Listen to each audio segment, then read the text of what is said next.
नमस्कार पुणी थोड़े स्वागत यही आम यूट्यूब चैनल। तो आज भिडियो +3 फास्ट ईयर जो मैंने ओडिया ऑनर्स रखी थे तो से यही भिडियोटी तो ओडिया ऑनर्स रखी छात्र छात्री जहाँकि पेपर 1 रो आमर अच्छी प्राचीन ओडिया साहित्यर इतिहास। तो सही प्राचीन ओडिया साहित्यर इतिहास सिलेबस अनुजाई यूनिट 1 रे रही फ्राक सारला साहित्य चर्य गीतिका और नाथ साहित्य एथिरे रही सामाजिक धार्मिक साहित्यिक सांस्कृतिक भाषातात्विक मूल्यांकन।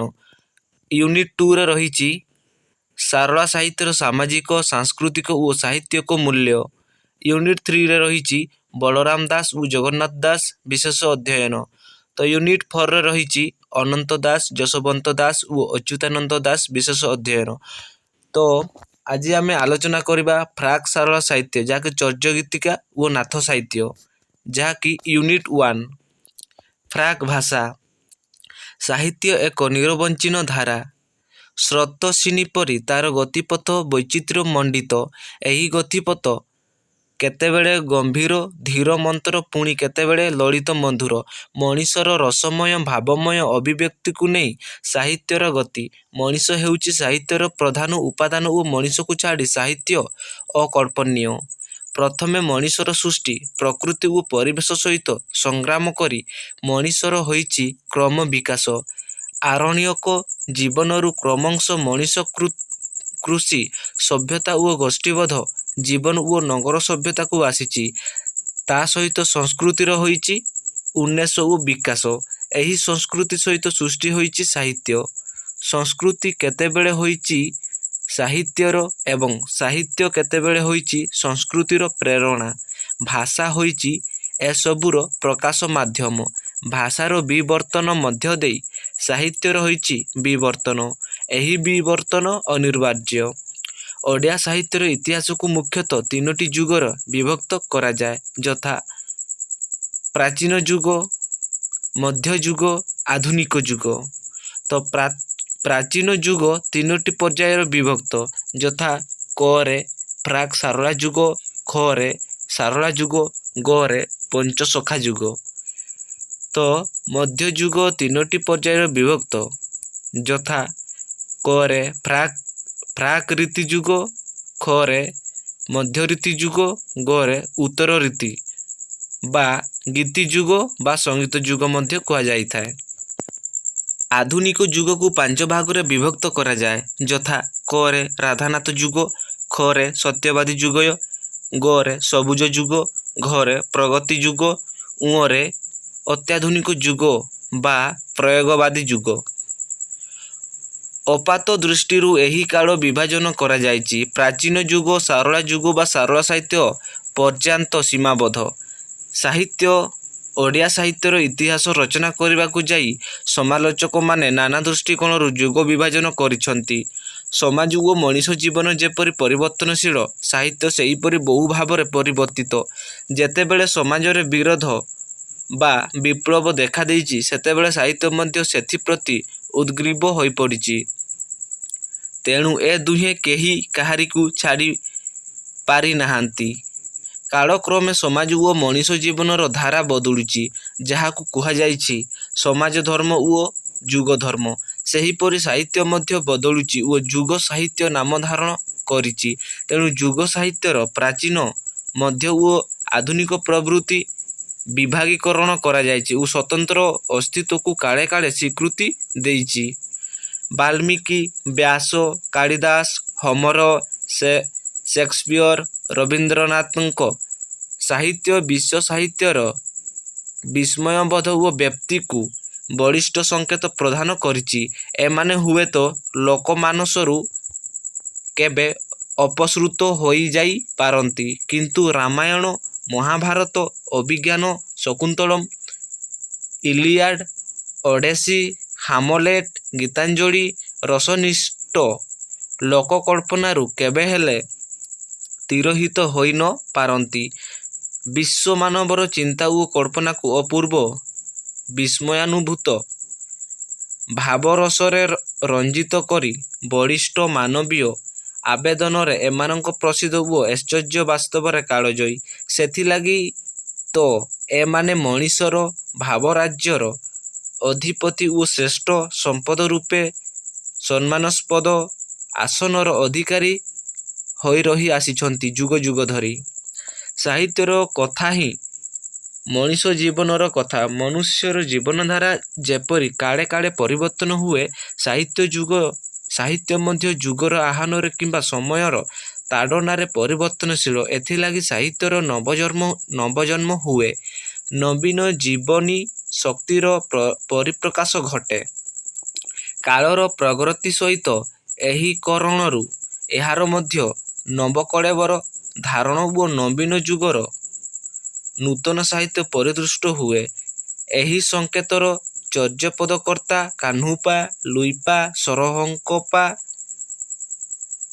ସରହପାଙ୍କଠାରୁ ସଚି ରାଉତରାୟଙ୍କ ପର୍ଯ୍ୟନ୍ତ କାଳର ଗତିରେ ସାହିତ୍ୟର ପ୍ରତ୍ୟେକ ପର୍ଯ୍ୟାୟରେ ଏ ଜାତିର ଧର୍ମ, ସାମାଜିକ ଅବସ୍ଥା, ରାଜନୀତିକ ସ୍ଥିତି ତଥା ମଣିଷ ମନରେ କ୍ରୀଡ଼ାଗତ ରୁଚିବୋଧର ପରିବର୍ତ୍ତନ ସହିତ କାବ୍ୟକୃତିର ସମ୍ପର୍କ ସାହିତ୍ୟର ଇତିହାସରେ ଉପଲକ୍ଷ୍ୟ ମାତ୍ର। ସାହିତ୍ୟର ପଥ ଅବାରିତ ଆମଡ଼ା ମାଡ଼ି ନୂଆ ପଥ ସୃଷ୍ଟି କରେ। ମଣିଷକୁ ନେଇ ଦୀପ୍ତିମାନ ହୁଏ। ସେଠି ଜାତି, ଧର୍ମ, ସୀମା, ସଂକୀର୍ଣ୍ଣତା ସବୁ ମଉଳିଯାଏ। ବିଶ୍ୱ ଓ ବିଶ୍ୱାତୀତ ଚାଲି ଆସେ। ସାହିତ୍ୟର କଳେବର ମଧ୍ୟକୁ ସେଇଠି ସ୍ୱର୍ଗ ଓ ନର୍କର ଉପଲବ୍ଧି ଚାଲି ଆସେ। ସେଇଠି ନର୍କ ହୋଇଯାଏ ସ୍ୱର୍ଗାୟିତ। ଏହା ହିଁ ସାହିତ୍ୟର ଲକ୍ଷ୍ୟ ଓ ଧର୍ମ। ବାସ୍ତବରେ ଅସରନ୍ତି ସାହିତ୍ୟରେ ଅନ୍ୱେଷଣ ହେଉଛି ଅସରନ୍ତି ମଣିଷ ଜୀବନର ଅନ୍ୱେଷଣ। ଏହି ଅନ୍ୱେଷଣ ଅରଣ୍ୟରୁ ଗିରିଗୁହାରୁ ଜନପଦକୁ, ନଗରକୁ, ବ୍ୟକ୍ତି ବିଶ୍ୱରୁ ବିଶ୍ୱବ୍ୟକ୍ତିକୁ, ସ୍ଥଳରୁ ସୂକ୍ଷ୍ମକୁ, ଆଦିବ୍ୟରୁ ଦିବ୍ୟକୁ, ସମ୍ଭୋଗରୁ ପ୍ରେମକୁ, ମର୍ତ୍ତ୍ୟରୁ ଅମୂର୍ତ୍ତକୁ ଯେତିକି ଅନ୍ୱେଷଣ ହୋଇଯାଇଛି ସୁତୀବ୍ର, ସେତିକି ଜିଜ୍ଞାସା ହୋଇଯାଇଛି ନିବିଡ଼, ସେତିକି ସାହିତ୍ୟ ହୋଇଯାଇଛି ଗତିଶୀଳ। ଯେତିକି ଜୀବନ ହୋଇଯାଇଛି ଜଟିଳ, ସେତିକି ସାହିତ୍ୟ ହୋଇଯାଇଛି ଦୁର୍ବୋଧ୍ୟ। ସେତିକି ତାର ଦେହରେ ପ୍ରକାଶ ପାଇଛି ବୈଚିତ୍ର୍ୟ, ସେତିକି ସାହିତ୍ୟ ଭିତରେ ଝଙ୍କୃତ ହେଉଛି ସମଗ୍ରତାର ସ୍ୱର। 1ରେ ସାମଲ ବୈଷ୍ଣବଚରଣ ଓଡ଼ିଆ ସାହିତ୍ୟର ଇତିହାସ। ଏ ଦୃଷ୍ଟିରୁ ବିଚାର କଲେ ସାହିତ୍ୟର ଇତିହାସ ରଚନା ଆଦୌ ସହଜସାଧ୍ୟ କର୍ମ ନୁହେଁ। କାରଣ ସାହିତ୍ୟ ହେଉଛି ଏକ ପ୍ରବାହମାନ ଧାରା। ଏହି ଧାରାକୁ ଖଣ୍ଡ ଖଣ୍ଡ କରି ଚିହ୍ନେଇବା ବି ସହଜ ନୁହେଁ। ଏ ଧାରା ସହିତ ସମୟ ତ ବନ୍ଧା। ସମୟକୁ ଖଣ୍ଡ ଖଣ୍ଡ କରି ଯୁଗ ବିଭାଗ କରିବା ଆଦୌ ଯୁକ୍ତିସମ୍ମତ ହୋଇ ନ ପାରେ। ତେବେ ସାହିତ୍ୟରେ ଯୁଗ ବିଭାଜନ ଭିନ୍ନ ଧରଣରେ ହୁଏ।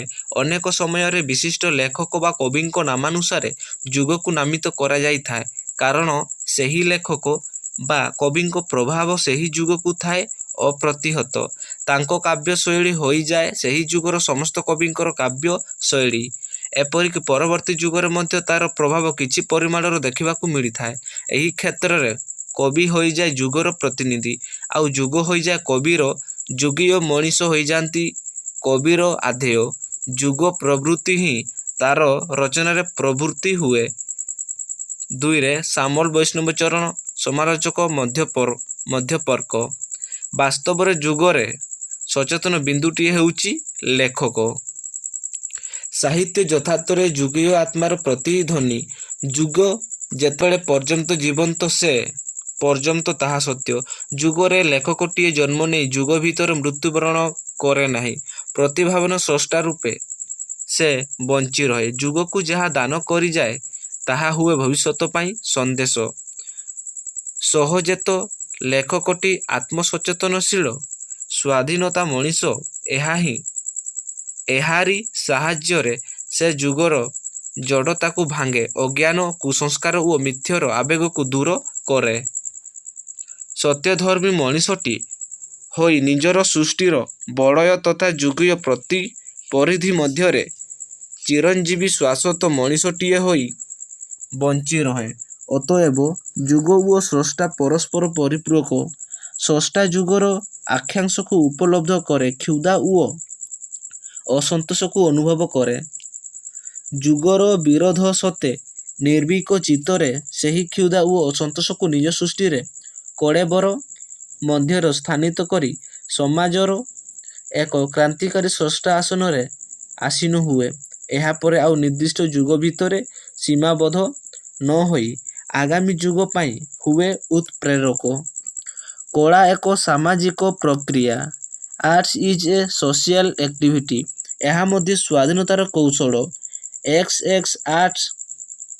X art is a mode of freedom.